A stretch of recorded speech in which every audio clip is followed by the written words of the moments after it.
on God of War 2018's level, but I think it should be better than just Toadette and Toad getting kidnapped multiple times by Wingo, and even the cutscenes are simply repeated with different backgrounds and character models. My idea for this game's plot will focus on the Toad Brigade setting some challenges for Captain Toad to complete in order to retain his status as leader, because let's face it, Captain Toad was a really useless leader in Super Mario Galaxy 1 and 2. As Nico BBQ pointed out in his Captain Toad is not a captain video, the captain would often run away and hide in the face of danger and leave his teammates frozen, only for Mario to find Cap hidden in a locked crate and to rescue his comrades, thus causing the comrades to strongly dislike the captain. The challenges would start off light-hearted, such as collecting stars from the harmless Koopa Trooper locations. However, as the game progresses, Toad would have to face off against more threatening characters that we saw in Treasure Tracker, such as the Shy Guy, the Flaptors, and Bullet Bill in order to rescue his crew. And by the end of the game, the Toad Brigade would have gained their trust back in him. This leads me to the next section of this video, which is the bosses. The biggest criticism that many had of this game, including myself, is that there were only two bosses in the entire game that included Wingo and Drugagon, with slight variations to each encounter. To address this issue, there should be a greater variety of bosses to fight against, some of which you would not expect, like Mario, Bowser, and the rabbits from Odyssey.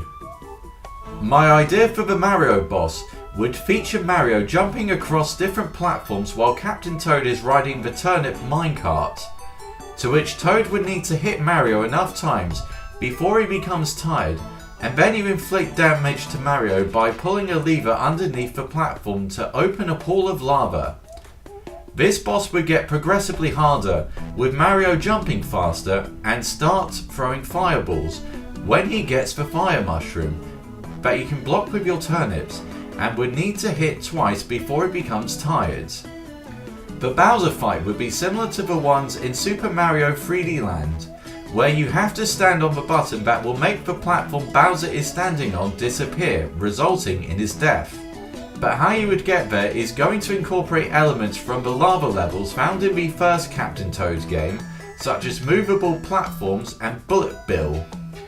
The level would start on a high platform, where you would need to avoid Bowser's fireballs while trying to manipulate the platforms with the pointer controls, and rotate Bullet Bill's fire direction in order to stun Bowser, and then stand on the button that you would repeat twice with different obstacles.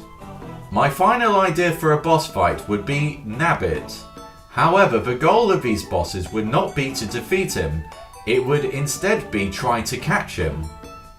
Some of the ideas I have of how this boss would play out consist of a maze where you would have to try and surround him using multiple toads created through the Double Cherry, find him in boo houses, or run as fast as possible with the help of the dash panel, and maybe a few where you have to run from Shadow Toad at the same time.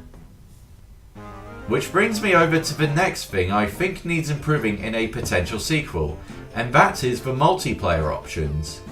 Although Treasure Tracker has multiplayer, where you can either play as Toad and the Pointer, or Toad and the Purple Toad, I do not think either of these modes added that much to the game, considering that you can finish the game by yourself without the aid of friends, and that the Pointer co-op mode was not fun for the second player. What I'm proposing would be a set of levels where playing with two players is the only way you can finish them, similar to the co-op mode in Portal 2. Some of the ideas for co-op levels involve having puzzles that can only be solved with two players, like mazes that separate the two toads with levers that will open new pathways for the other player, or boss fights where one player has to solve puzzles while the other one has to avoid Bowser's attack and wait for the puzzle to be solved before he can inflict damage, with the roles reversing each time Bowser takes damage. But you may wonder how any of this would work. wouldn't it all just get too chaotic? And I would agree with you, which is why I suggest making certain levels with split screen and include wireless play if you have 2 switches to make sure that these levels are manageable. While on the topic of multiplayer, I think having some competitive modes could be possible. The few ideas I have are a coin rush mode, where you collect as many coins as possible in the turnip levels on separate screens, and the Shadow Toad levels where you have to stay alive for as long as possible.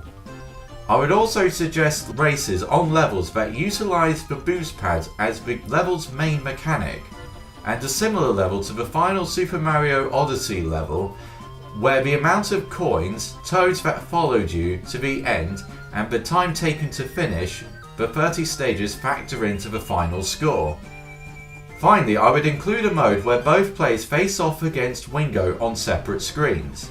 However, the twist is that each time one player inflicts damage to Wingo, the other player will need to inflict 1 more point of damage, but then the trade-off is that each time a player inflicts damage to Wingo, Wingo's attack patterns will change slightly and move slightly faster in order to make it more balanced, or at least I hope it does.